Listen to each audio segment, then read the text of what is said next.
Bismillahirrahmanirrahim. Assalamualaikum warahmatullahi wabarakatuh. Semoga pada kesempatan kali ini kalian sehat semua dan kita akan melanjutkan materi pembelajaran video part ketiga masih di bab pertama. Kali ini kita akan lanjutkan di sub bagian C yaitu perwujudan nilai-nilai Pancasila dalam berbagai bidang kehidupan. Nah, kita akan lihat pada perwujudan nilai Pancasila dalam bidang politik dan hukum. Dikatakan di sini bahwa perwujudan nilai-nilai Pancasila di bidang politik dapat dilihat dalam beberapa hal seperti lembaga negara, hukum dan sistem demokrasi Indonesia.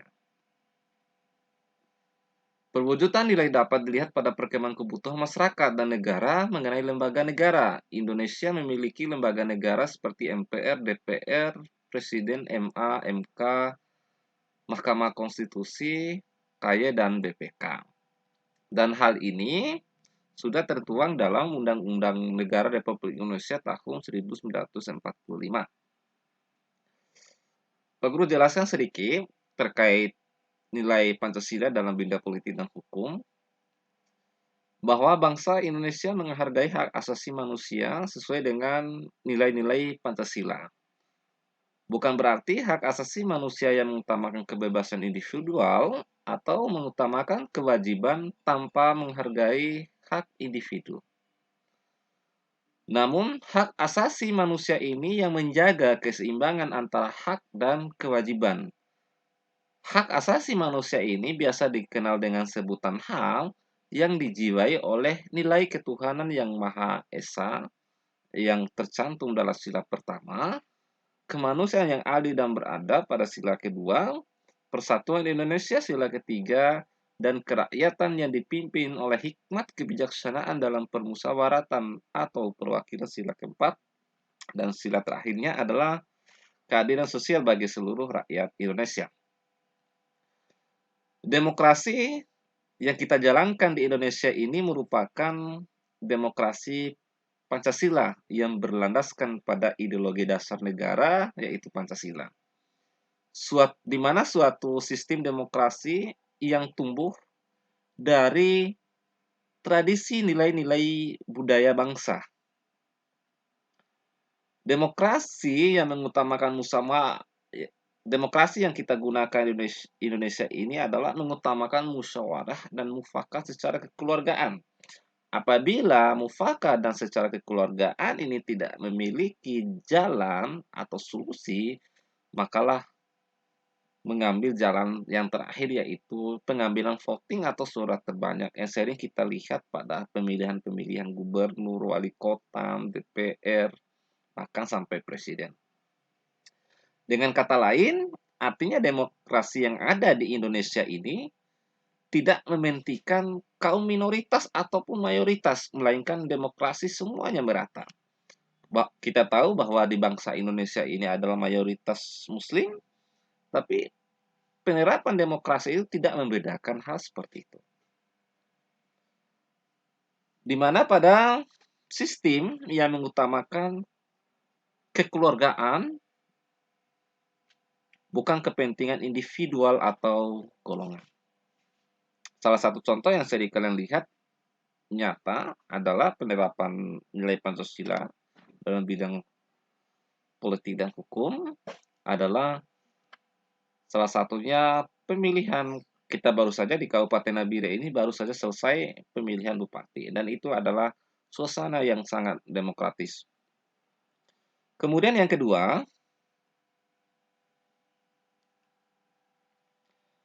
perwujudan nilai Pancasila dalam bidang ekonomi. Sistem perekonomian dikembangkan oleh sistem perekonomian yang dikembangkan adalah sistem ekonomi yang dijiwai oleh nilai-nilai Pancasila.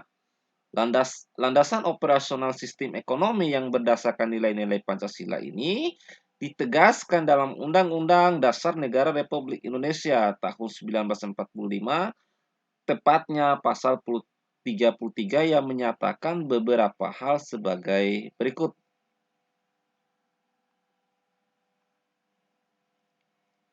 Nah, perhatikan beberapa hal yang perlu sampaikan.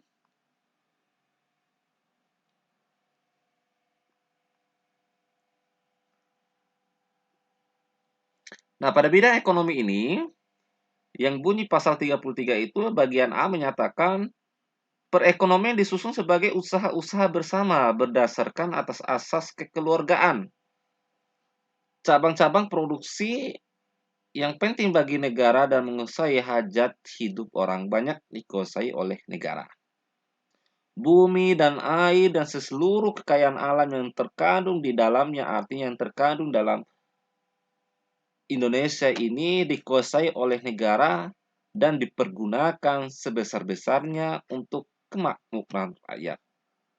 Yang poin keempat, perekonomian nasional diselenggarakan berdasarkan atas demokrasi ekonomi dengan prinsip kebersamaan, efisiensi, berkeadilan, berkelanjutan, dan berwawasan lingkungan, kemandirian, serta menjaga keseimbangan, kemajuan, dan kesatuan ekonomi nasional.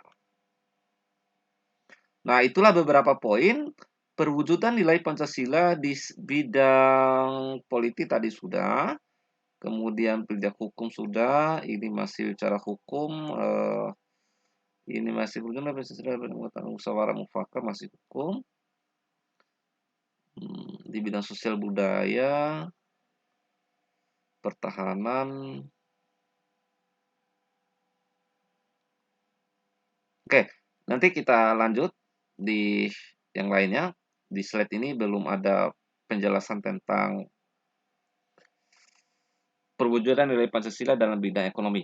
Saya ulangi lagi, perhatikan baik-baik penjelasannya bagaimana perwujudan nilai-nilai Pancasila dalam bidang ekonomi tertuang dalam Undang-Undang Dasar Negara 1945, tepatnya pasal 33 yang menyatakan beberapa hal sebagai berikut. Yang pertama, A. Perekonomian disusun sebagai usaha bersama berdasarkan atas asas kekeluargaan. Yang bagian B, cabang-cabang produksi yang penting bagi negara dan menguasai hajat hidup orang banyak. Poin kecil, bumi dan air dan kekayaan alam yang terkandung di dalamnya, yang artinya ini di dalam bangsa Indonesia, dikuasai oleh negara dan dipergunakan untuk sebesar-besarnya untuk kemakmuran rakyat Indonesia. Yang poin terakhir, yaitu perekonomian nasional diselenggarakan berdasarkan atas asas demokrasi ekonomi dengan prinsip kebersamaan, efisiensi, berkeadilan, dan berkelanjutan. Nah, kemudian kita lanjut perwujudan nilai-nilai Pancasila dalam bidang sosial budaya. Perwujudan nilai Pancasila di bidang sosial budaya dapat terlihat pada hal-hal sebagai berikut, yaitu menghargai keragaman budaya Indonesia, melakukan pelestarian keragaman budaya Indonesia, yang terakhir adalah mengembangkan nilai sosial dan budaya masyarakat menuju modernisasi yang dijiwai oleh Pancasila. Artinya pada poin terakhir ini, modernisasi ini adalah mengikuti tren perkembangan zaman. Nah, kemudian selanjutnya, perwujudan nilai-nilai Pancasila di bidang pertahanan dan keamanan. Sesuai yang tertuang dalam Undang-Undang Dasar Negara Republik Indonesia tahun 1945, pasal 27 ayat 3, yang menyatakan bahwa pembelaan negara merupakan hak dan kewajiban setiap warga negara. Demikian juga pada pasal 30 ayat 1 dalam Undang-Undang Negara Republik Indonesia tahun 45 menyatakan bahwa setiap warga negara berhak dan wajib ikut serta dalam usaha pertahanan dan keamanan negara. Usaha pertahanan keamanan negara Indonesia yang dimaksud di sini adalah dilaksanakan melalui sistem pertahanan dan keamanan rakyat semesta. Dengan demikian, kedua pasal di atas menegaskan perlunya partisipasi seluruh rakyat dalam upaya bela negara serta usaha pertahankan dan keamanan negara. Salah satu bentuk partisipasi rakyat dalam pembelaan negara sudah ada dalam masyarakat Hal tersebut dibuktikan dengan adanya kegiatan ronda malam yang sering kita lihat di sekitar lingkungan kita, kemudian siskamling yang melibatkan masyarakat secara bergantian. Di beberapa daerah juga terdapat lembaga masyarakat atau adat yang biasanya bertugas menjaga keamanan masyarakat, seperti di Pekalang di Bali. Lembaga ini dibentuk oleh dari masyarakat sekitar untuk menjaga keamanan lingkungan masyarakat. Nah, itulah beberapa penjelasan terkait masalah perwujudan nilai Pancasila dalam berbagai bidang kehidupan. Ingat, kita review kembali materi yang kita jelaskan. Jadi dalam subbagian C ini, perwujudan nilai Pancasila dalam berbagai bidang kehidupan dibagi menjadi 4 subbagian. Yang pertama itu tadi Pak Guru jelaskan, yaitu perwujudan nilai Pancasila di dalam bidang politik dan hukum.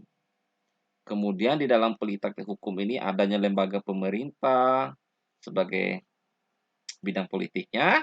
Kemudian ada Mahkamah Konstitusi, MK, kayak itu Komisi Yudisial, BPT itu Badan Permusyawaratan Daerah, DP itu Dewan Perwakilan Daerah. Banyak sekali lembaga-lembaga hukum yang ada di negara Republik Indonesia. Kemudian pada subbagian yang kedua, guru menjelaskan tentang perwujudan nilai-nilai Pancasila dalam bidang ekonomi yang tertuang dalam Undang-Undang Dasar Republik Indonesia. Pada pasal 33 menyatakan ada 4 sub item di situ. Nanti kalian ingat-ingat lagi, boleh kalian buka di buku tes K13-nya di halaman 22 dan seterusnya bisa kalian baca. Kemudian yang poin ketiga adalah perwujudan nilai-nilai Pancasila dalam bidang sosial budaya. Nah, tadi sudah Pak Guru jelaskan ada 3 poin dalam bidang sosial budaya, di mana dalam bidang ini kita harus mengikuti tren perkembangan zaman. Kemudian yang poin yang terakhir adalah perwujudan nilai Pancasila dalam bidang pertahanan dan keamanan yang diatur dalam Undang-Undang Dasar Negara Republik Indonesia tahun 1945, pasal 27 ayat 3 dan pasal 30 ayat 1. Nah, demikianlah penjelasan terakhir dari bab ini. Semoga apa yang Pak Guru jelaskan dari detik pertama sampai terakhir, kalian nonton sampai selesai dan pahami segala penjelasan yang ada supaya kalian di rumah tetap semangat untuk belajar. Kita berdoa, semoga dalam waktu dekat pembelajaran tatap muka disetujui oleh pemerintah. Demikian Pak Guru sampaikan, Pak Guru tutup kegiatan pembelajaran video part ketiga ini dengan sama-sama membaca Alhamdulillah. Pak Guru menutup kegiatan ini. Wassalamualaikum warahmatullahi wabarakatuh.